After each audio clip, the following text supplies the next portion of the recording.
GMK Tech. GMK Tech, this is the Evo X3. It's a Strix Halo machine, 128 gigs of combined LPDDR5 memory, now in a completely different package. You know what was really surprising? I was at AMD's Advancing AI, and the GMK Tech Evo X2 was basically everywhere. This is an update. It's got a special feature. We're going to take a look, and then I'm going to tell you about some things that I'm building with it, because that's how we roll.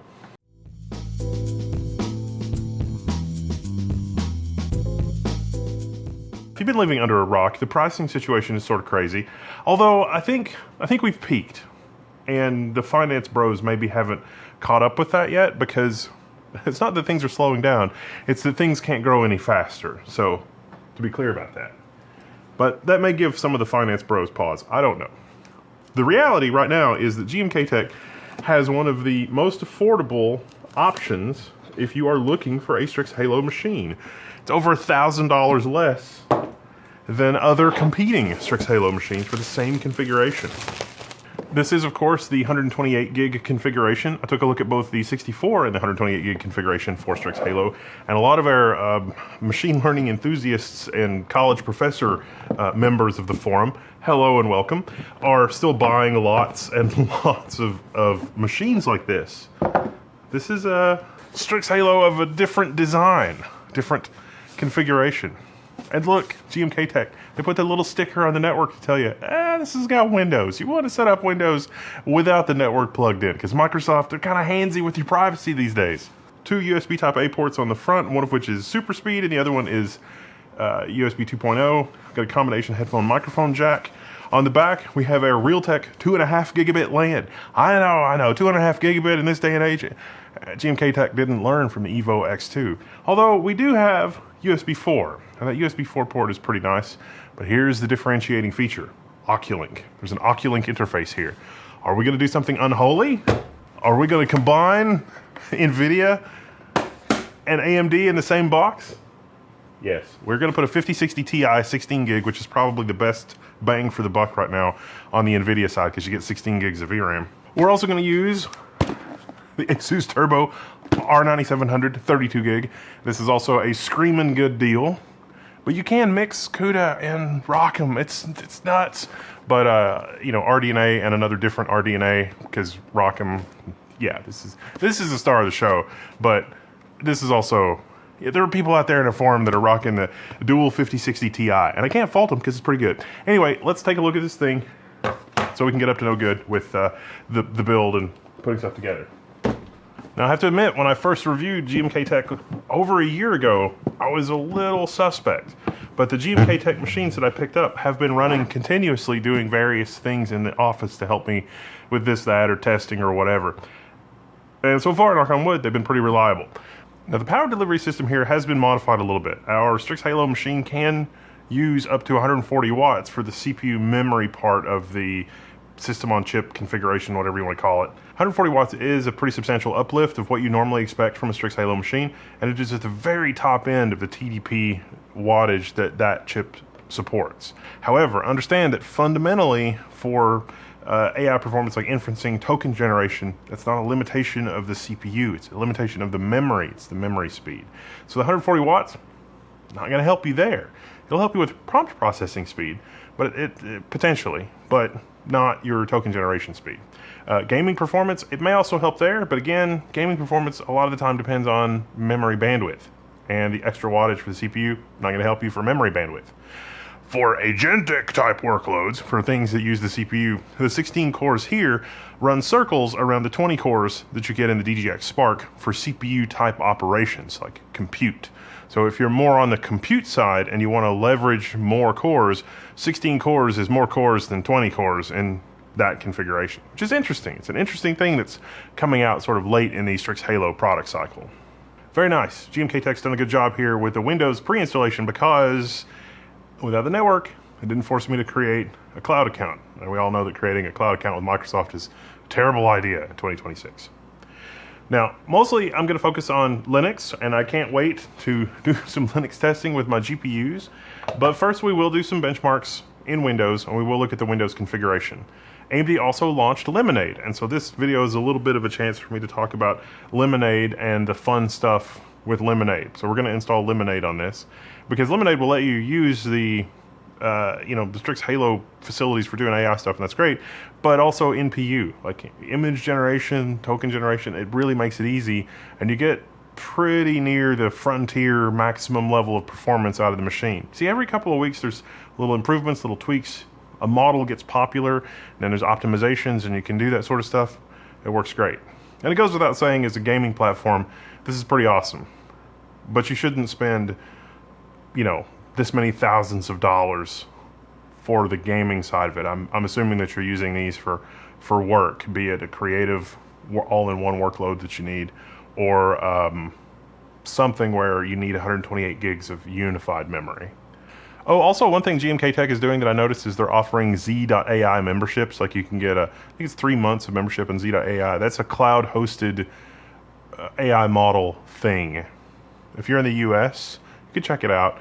But you shouldn't send sensitive information to any cloud provider, be that Z.AI or Anthropic or OpenAI. You want to be able to run it locally. Isn't that why you're buying this machine? Now, in terms of the rest of the hardware bundle, I mentioned the 2.5 gig Realtek Ethernet NIC, but we also have a MediaTek RZ717 Wi-Fi 7.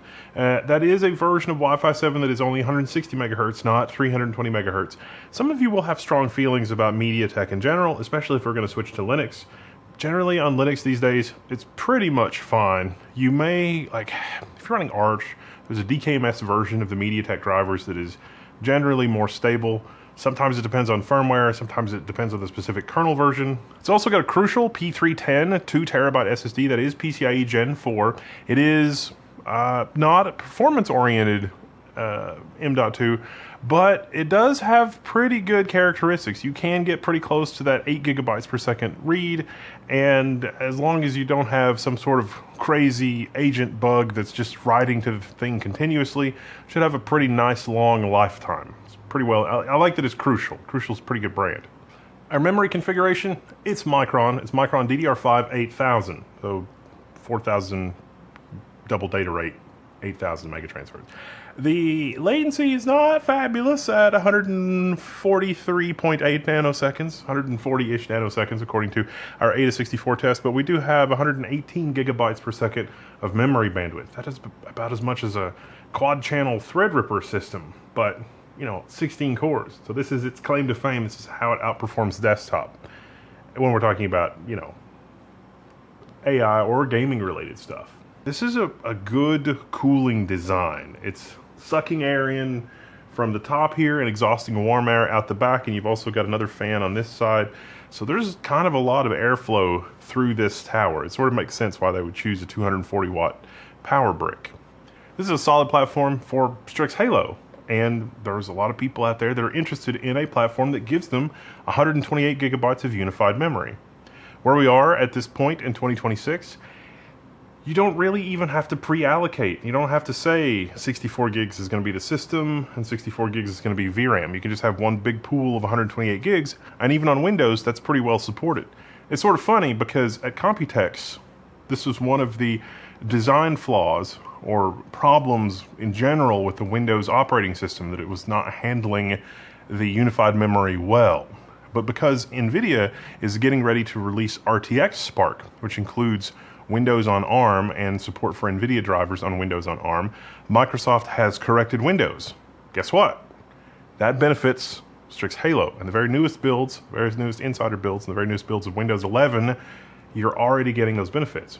Now, AMD, for their part, in Adrenalin, if we look in Adrenalin, the Adrenalin software really quick, that's the video drivers, we can see that we still have GUI options in there to pick how much memory goes where. But even if we use standard software like LM Studio on Windows, it will correctly detect, hey, this is a 128 gig platform, and you can load those monster models, Llama 70B. Although Llama 70B is kind of old at this point, you probably wouldn't really want to load Llama 70B. But you can score 40 to 60 tokens per second on this platform, especially if we're talking about 4 and 6-bit quants. There's some argument about we don't want to use 4 and 6-bit quants because of the loss in quality. And so a model like that, even in LM Studio, 40 tokens a second is achievable. Even on Windows. You'll get a little bit better performance on Linux, don't get me wrong. All right, so the performance of Lemonade at nearly 60 tokens a second on this particular quant of Quen 3.6. Impressive, good result. I always ask it about perfect numbers. And this result is competent. Now, Oculink unlocks something different, as I kind of alluded to. Oculink is a server connector. Like, what is that?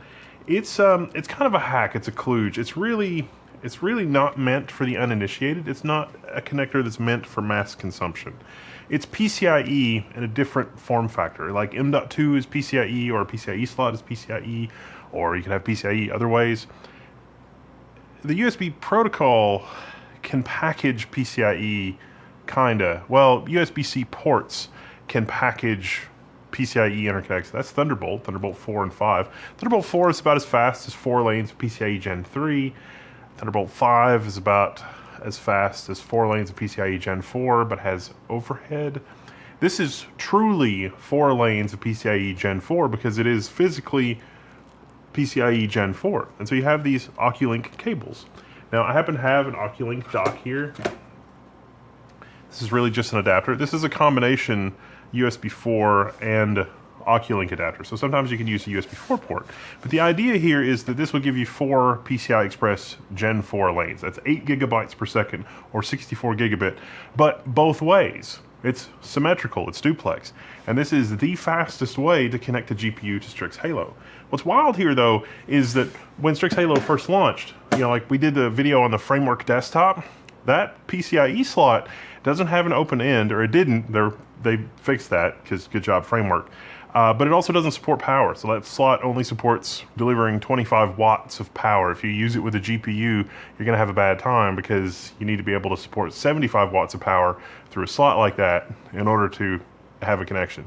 Well, this solves that problem by just giving you this. You can use all kinds of eGPU docks. There's a lot of, it's popular outside the United States because, again, it's not plug and play. There is no USB fallback. Oculink is sort of an interesting thing in and of itself.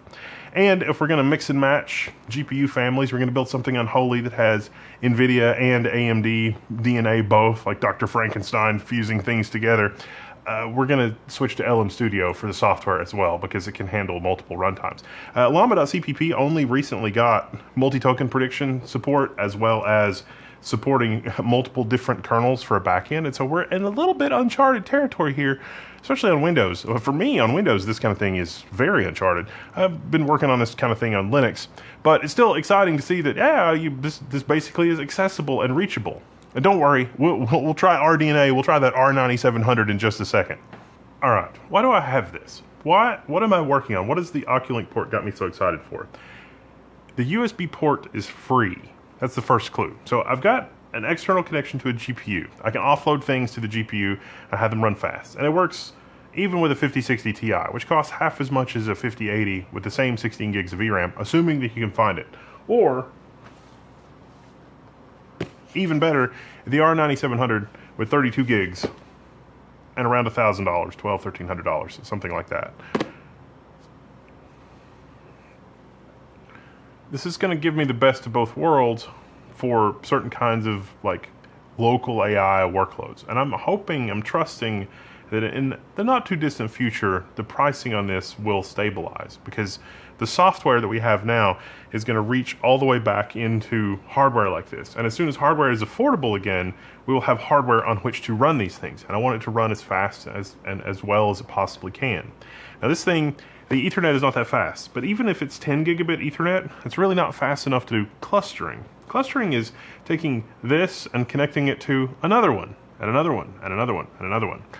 And that USB 4 interface, that's really our best option for clustering. Now I could use a 25 or a 50 gigabit Ethernet adapter in an external enclosure, and we could use that for clustering. That is an option, and that is a very low latency option. That is a low latency option that is even lower latency than the USB 4 connection. But Linux kernel 7.2 adds some new primitives and some new improvements to Thunderbolt 4. Apple, you've got the Mac Studio, and Apple has seen a lot of development around its Thunderbolt ports lately so that you can build a cluster out of Mac Studios. The problem is that the Macs, like the M4 and before, they have the unified memory, and the unified memory is really fast, and Apple's done a lot of things to make their memory interface fast. So token generation can be fast, but prompt processing is kind of glacial and awful on the M4 and before, and the M5 is really not where it should be. To the extent that people that are actually spending money on building this kind of a cluster on Mac Studios have been putting things like NVIDIA's DGX Spark in front of their Mac cluster, so the DGX Spark can do the prompt processing, and then the actual token generation can be off to the races with the Mac cluster. And so there are options on the Linux side that actually would make proper use of something like a 5060 Ti with its 16 gigs of fast video memory plus 128 gigs of unified memory on this platform, or even two of these connected together with USB 4. And so that's what I'm working on, and that's what's in the forum. And so if you want to help out with that or contribute to that or point me toward GitHub repositories, definitely join me, because this thing is getting pressed into service first for help with Thunderbolt 4 networking and performance optimization and making sure the latency is really low there. So be on the lookout for that. That's actually going to be a whole other different video, putting these things together and building a little cluster out of them. I've also got a cluster right now of the Ryzen AI Halo plus the N5 Max from Minis Forum as like a storage cluster thing running Proxmox. So look out for that video. But this is something special because it's got the Oculink for the PCIe Gen 4, 4 lanes of PCIe Gen 4, and it's got the USB 4 connection. Now the Strix Halo is a platform, you only got the 3 4-lane interfaces. There's not an 8-lane option with this platform as far as I know. So we couldn't run 8 lanes of PCI Express really and get anything done. So what is our GMK Tech Evo X3 actually doing? Well, that's here. This is the Ryzen AI Halo. It's another Strix Halo machine, and the N5 Max. It's a NAS. Wait, aren't these also Strix Halo? It's like Strix Halos, that's all the way down. So the GMK Tech is running a Quen model that's running tools that's debugging the Thunderbolt connection between these two. Why? So that these two can work together and run larger models. It's turtles all the way down. So the thing here is that it's not like you've got something that can run completely autonomously and run amok. Quen 3.6 is an incredible model for what it is, but I have to build the tools. I still have to solve the problem. It still requires brain power. If you sit down and you use a model like that, maybe it can convince you that it's doing something useful, or that it can convince you that you're building something or whatever. But it'll really quickly sort of go off the rails. It's not a frontier model. It doesn't have a ton of intelligence. It doesn't have an omniscient level of knowledge. But what it can do really well is run tools. And so I put tools together to help create and tear down the Thunderbolt network interface, and I've created tools that help it understand iPerf and do that type of benchmarks, but also InfiniBand, it's not really InfiniBand, but it's like InfiniBand tooling to do testing to figure out what the performance is. And also the skill gives it things like looking at the CPU utilization for RDMA. And so these are things that I would normally have to run manually or quasi-manually, or that fail. Like, I can automate a lot of things just by programming, but things fail in weird and unpredictable ways. And then you spend a lot of time doing programming to try to compensate for the fact that something is going to fail, when you can just build a tool and you can let a model say, okay, well, this failed, let's figure it out. And then the model can surface a report to me if it can't figure it out, or you can let it run the thing. And so this is just doing a bunch of automated testing to help me with the RDMA side of things. So then what is the AI on these doing? Or like, these are Strix Halo machines, you're just using the Thunderbolt interconnect with that. That's right. But don't forget, our GMK Tech also has Oculink. And so if I want to add another device to the mix and expose it over the fabric, like if I want to do NVMe over fabric experiments, then that becomes a really nice platform to do that. And so that's what we'll step into in the forum. That will be future technology. All right, here we've got our BIOS tour of the Evo X3. Do note that the balance configuration can leave a little bit to be desired on thermals. The performance, you may need to set your fan profile for better cooling, so keep that in mind. You can always pop in BIOS and double check everything. 128 gigs, our SSD is showing. Everything looks great there. You can specify up to 96 gig in the BIOS, but you shouldn't generally do that anymore. That's the old way. Here's where you set your fan speeds and temperature limits. By default, it will not go the full fan speed until you hit 95. That's too hot for me, so I like to adjust this. I like these fan settings for a more aggressive fan profile. Otherwise, you'll complain about the thermals. They do expose SRIOV, so you can turn that on. That's really for that Oculink device. It is bootable off the network if you want to do that. What does it look like for thermals? It's like, well, this thing basically stays inaudible in almost every scenario. When you're using more than 100 watts, you can definitely hear fan noise. It's more whooshing of air than high-pitched whine, but you can definitely hear the fans. Hardware Info 64, for its part, does a good job reporting system temperatures and also RPMs and how much wattage the system is using and everything else. So if you're concerned about that, I definitely would recommend downloading Hardware Info 64 and using that to keep an eye on the system, both in terms of power usage and power consumption, as well as what temperatures your system is facing. There is a fine dust filter mesh behind the vents here, so it should trap dust and pet hair and things like that, but I would have liked to have seen a little bit more creative of an implementation of a dust filter or something like that in this revised hardware. I feel like, you know, GMK Tech had learned a lot of lessons with their GMK Tech Evo X2, and they put them in here, and it's good to see the improvements, but also keep going. Maybe we'll see a GMK Tech Evo X3 Gorgon Halo or Medusa down the line, 192 gigs of RAM. I don't know, we'll see. But right now, this is one of the least expensive Strix Halo machines you can get. That's pretty much it for this one. I'm Wendell, this is Level 1. If you have any questions or I missed anything, hit me up in the forum. Check out the benchmarks and everything else in the forum. As a reminder, like, there's a lot more information, a lot of write-up, a lot of nitty-gritty details in terms of performance and everything else. Is this one of the fastest Strix Halo machines that I've tested? Yes, this configuration between the wattage and everything else is one of the fastest. DDR5 8000, there have been a couple of configurations that have faster than DDR5 8000, so 8000 mega transfers. So that, you know, again, the memory speed helps you out a little bit there.